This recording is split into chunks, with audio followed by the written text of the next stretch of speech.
Team India choreographers presents Cinematic Indian Wedding Highlights 2017.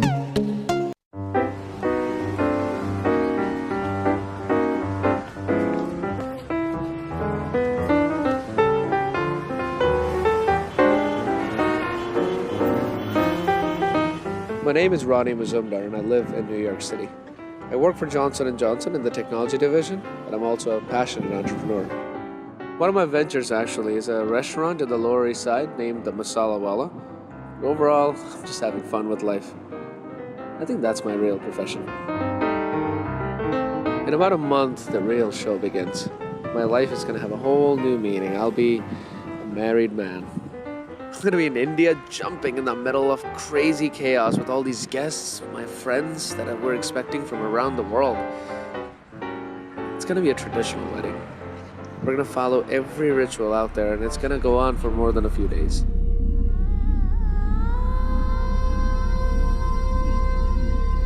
I'm excited. I don't even know the emotions, to tell you the truth. I haven't felt any of these before. But yeah, this is where it all begins.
Indian weddings are actually kind of funny because there are so many different types of Indian weddings that exist.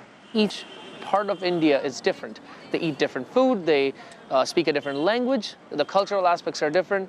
I happen to be from a state called West Bengal, and the wedding tradition we're going to follow is a Bengali wedding.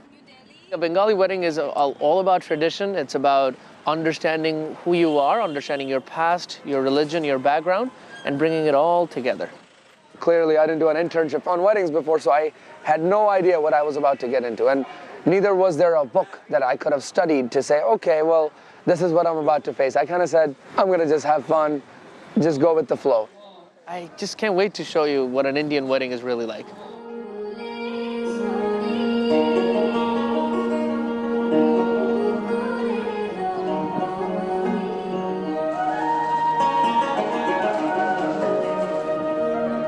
I was born in the 80s, and the time was different because politically the city was incredibly different. It was a communist party that ruled the city, and what I feel looking back at that is it was frozen in time.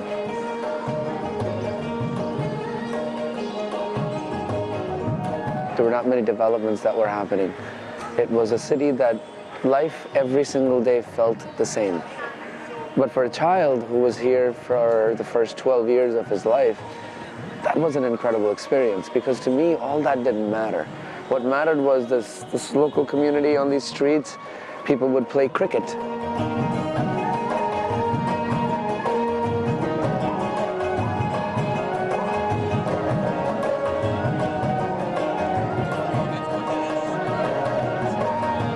It's always been a chaotic city, and I feel that is one thing Kolkata has always held on to.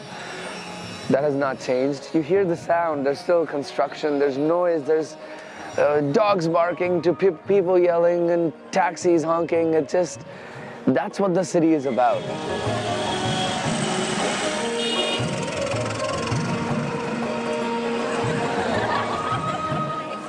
I guess the truth is when I come back now after being away for 20 years, initially feels a little overwhelming, but after about 48 to 72 hours, it just sinks in. It becomes home, and I somehow remember that method to the madness.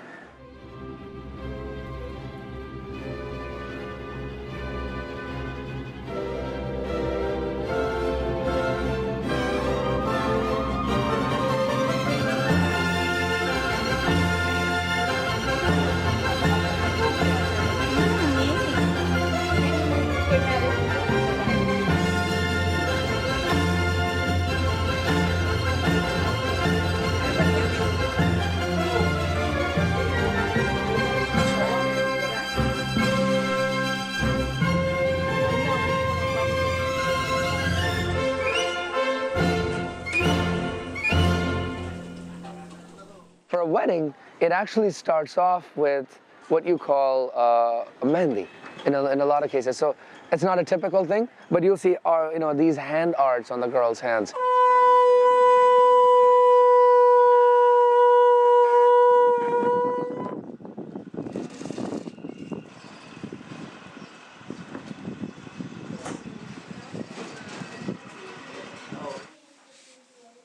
Right after the mehndi, you go on, and then you're preparing for this, what's called a turmeric ceremony. This is where the purification begins. You look good. I look good.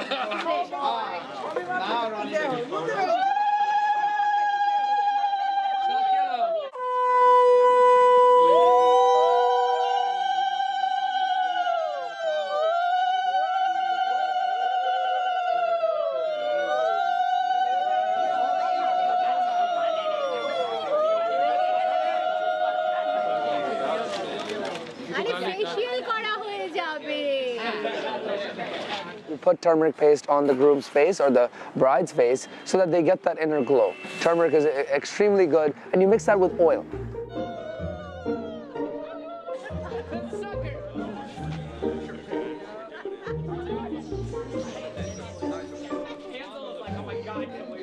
My cousin snuck in some colors. There was pink and green and all kinds of stuff. That's not normal. Like, I started putting this turmeric paste on everybody.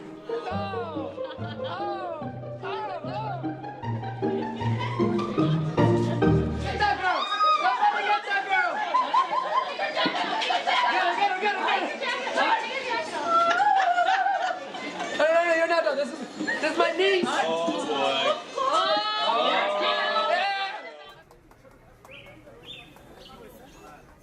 What's amazing about this city is the amount of colors you get to see. I mean, if you just look around, there's a pink house, there's an orange house, there's a green house, blue house, purple house, green house. My God, you look around you, every house, everything has such bright, crazy colors. And it adds to that vibe of the city. You'll see major high-rises with unbelievable amount of colors on it. And yeah, that's what makes Calcutta.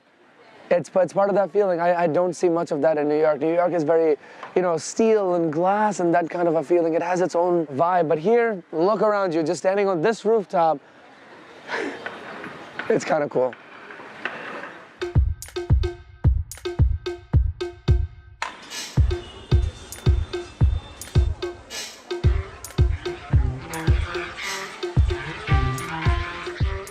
Calcutta has not been the city that has developed the fastest. A part of me is a little frustrated, to be honest, because everywhere you go there's a construction, there's roads that are blocked, but a part of me is happy to see that. A part of me realizes that this is a turning point that this city is going through. There is unbelievable amounts of constructions, high-rises, massive hotels. There's JW Marriott that's coming up there. Hilton is being built. So all of a sudden, the city is becoming something that it never was. That's the magic of Calcutta, I would say. We embrace the chaos. Some of it is very familiar. There's still those three-wheeler auto rickshaws, some of the other rickshaws, and the honking, everything coming together. That chaos is still there. It's just like I said, this new remix that I hear playing.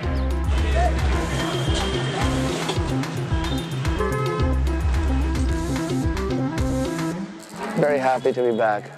Very happy to see the city become something much better. I always saw a very strong potential in the city.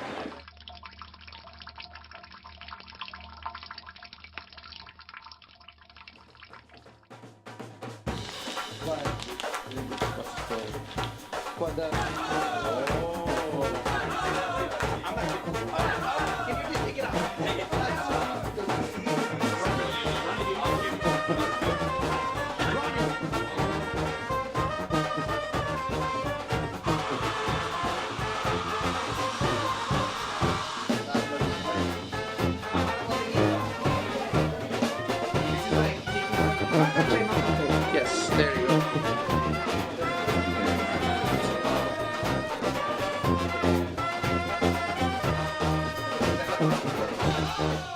The morning of that Mehndi is when you pay tribute to your past generations. So you basically pay a tribute to say today is one of the most important days of my life, and I would like to thank my previous generations and dedicate certain things to them. Internally, it does a lot for you because it puts things in perspective.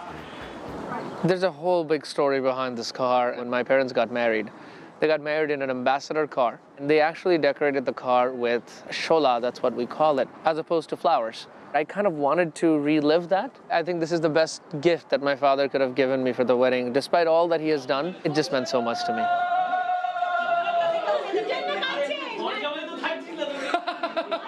Weirdly defining moments. All of a sudden I feel like I've grown up.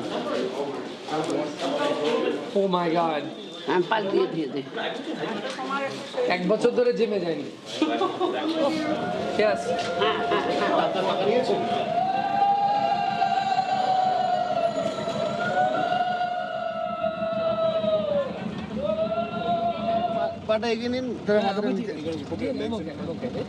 When I looked at my mom's eyes, that's when it was just like, oh man, like I grew up all of a sudden. It was just...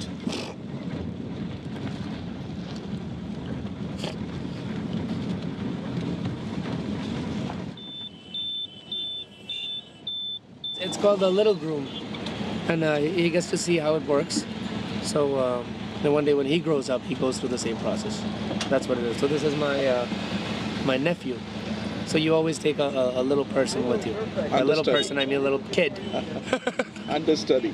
Right, understudy.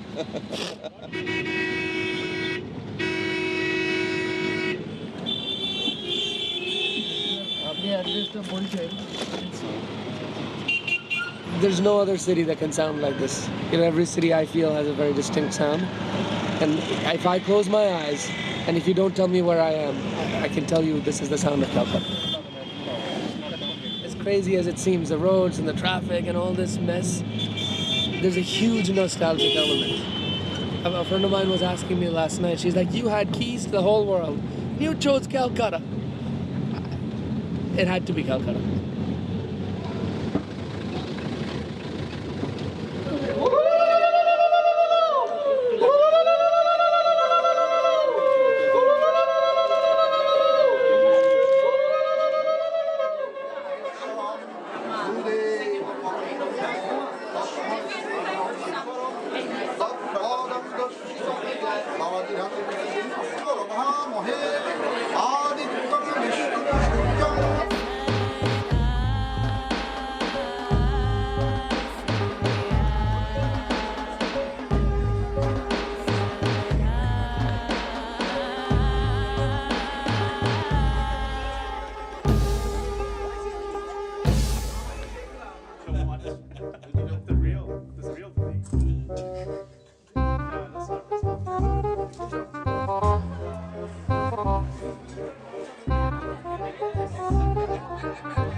The garland exchange is basically a symbol that is unifying two souls, and you're embracing each other through these amazing flower garlands.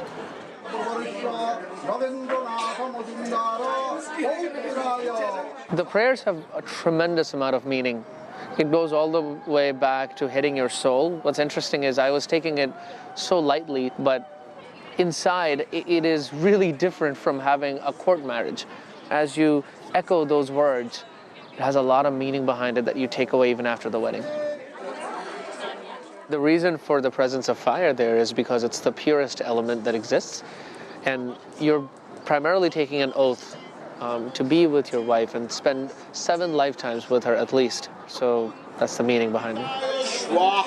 The meaning of swaha actually means you surrender in front of the deity with yourself and with all of your being. What I realized is I can go through it crying as the fire was right there and the smoke was making me cry, or I can just have some fun with it. And I think the meaning is ultimately the same if you're having fun or being serious. So that's what I started doing with the priests, and we just went on this battle of the swaha.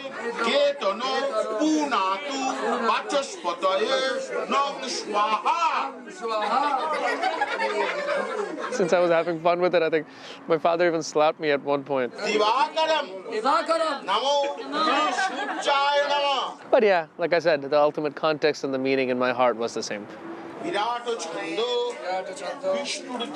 The 7 vows are supposed to serve as an anchor to keep the couple going through all the ups and downs of life together.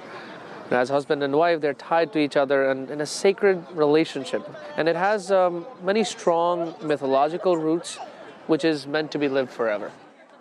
The vermilion portion is probably the most important element of the wedding. This is where she becomes my wife, where I put the vermilion, put it on my ring, and actually put it right through the middle of her head. It's a symbol of our marriage. I took so much of it off, it fell on her nose, and I'm not sure if she was too happy about it.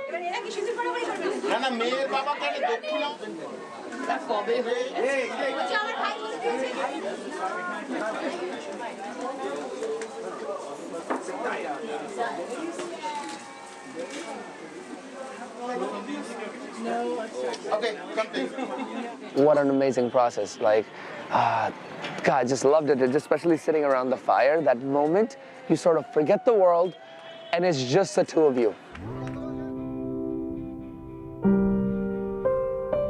My name is Sriyoshi, and I'm an architect. And then I do a few other things, but creativity is what I like. I was actually born in Durgapur, a small town near Kolkata in India, and I stayed there for about 3 years and moved to Delhi after. When I was about 11 years old, I moved to the United States. I would say I feel half and half. Literally, a part of me is very Indian, and I could never lose that. I'm very traditional.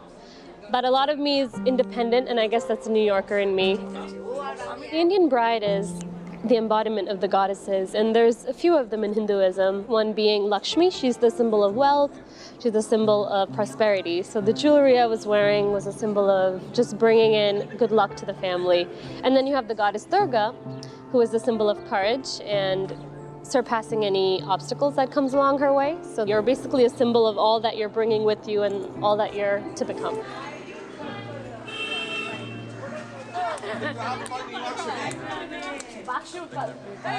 It was the moment for me to go over to my in-laws and to really be welcomed into my future. I just don't even know them. I really don't. It was really a meaningful moment for us. The whole process of going over in this beautiful car and then being greeted by Ronnie's entire family and his family's friends and our friends, it was really a meaningful moment for us.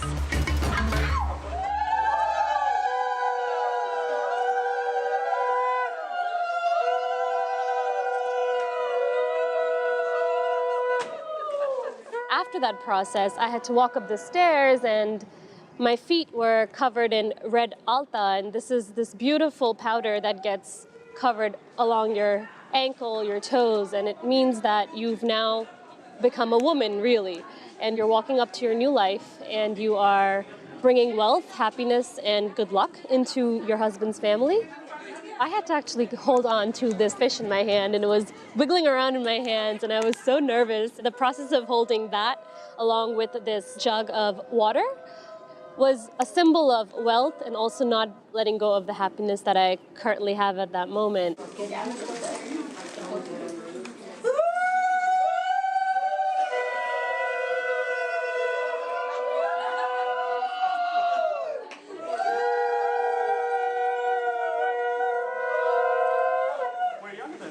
The elders feeding both me and Ronnie was just a way of blessing us, of giving us all the luck we need for our future, and basically telling us that you're now husband and wife and you will live prosperously for the rest of your life.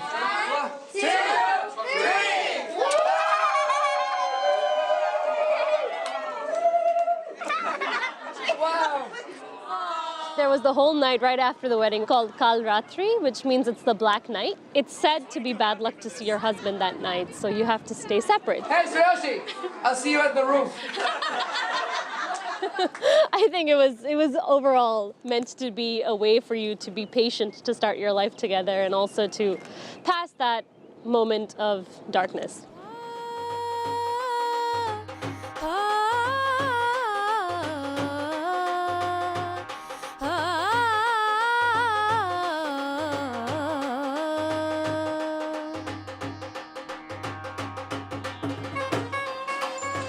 The Indian culture is changing quite drastically. Some of the elements of arranged marriage still exist. You'll still see people going from America or, Russia and going back to India to get married. And the understanding there is, instead of the bride and the groom picking each other, the families pick each other. Because there's so many different elements at play here. So, because when the bride comes home, they're not just having a life with this nuclear family with the husband and their child, but it becomes this whole understanding of the broader family. My wedding was not an arranged marriage at all. We got to know each other quite some time back. We became amazing friends and then fell in love and decided to get married. The difference was that while it was that element of love, we still decided to have a wedding that was very traditional. I guess we just got lucky.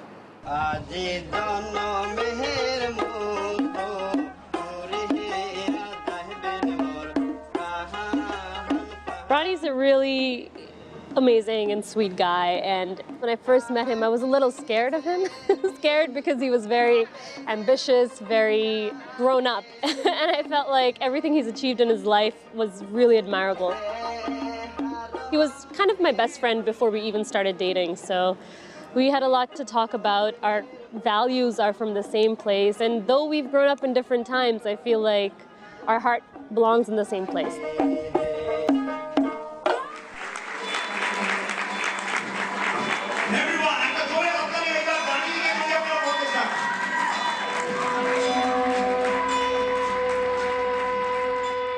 Before I was lifted to go to Ronnie in that pedestal, I was so nervous. I swear I could literally fall right over, and it was just chaos that took over. I was really excited, I was nervous, and it was surreal.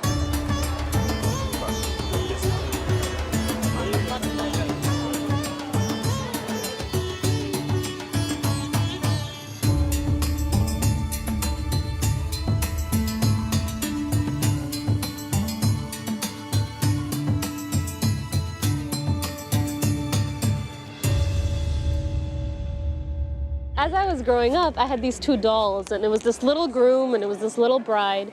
They were dressed up in Indian clothes. One had a sari on and the other one had a dhoti. And I would play with them, and it was up till I was 8, and I always imagined I would get married that way.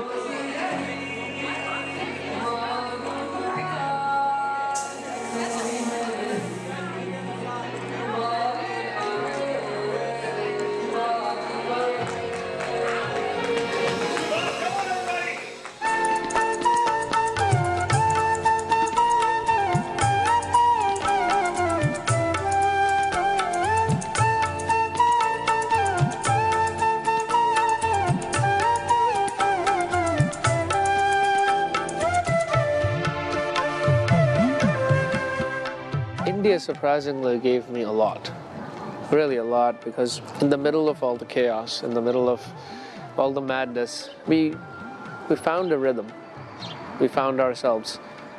And I guess in a way, if you can find each other, despite all that's happening around you, the rest of your life becomes a little easier.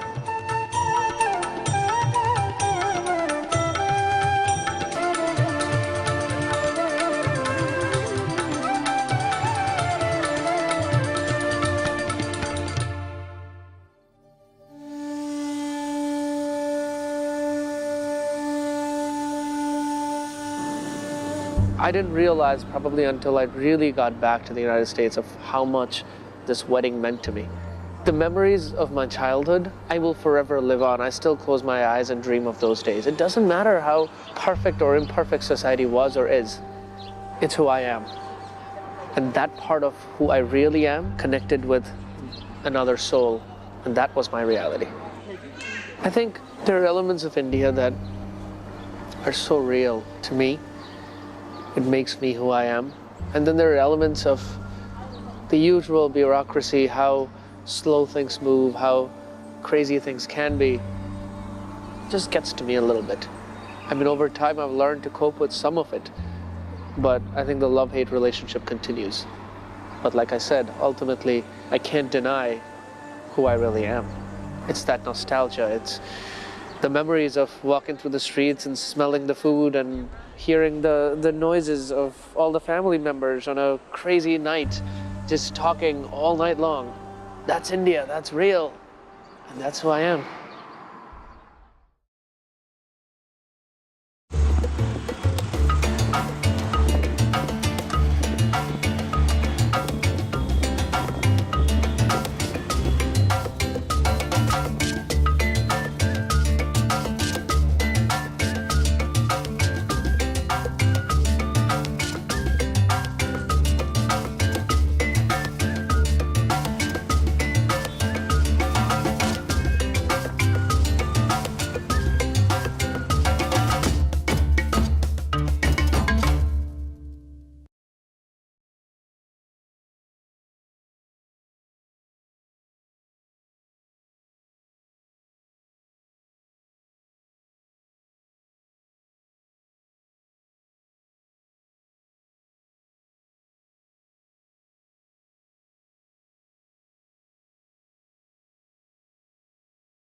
Thanks for watching. Don't forget to subscribe this video.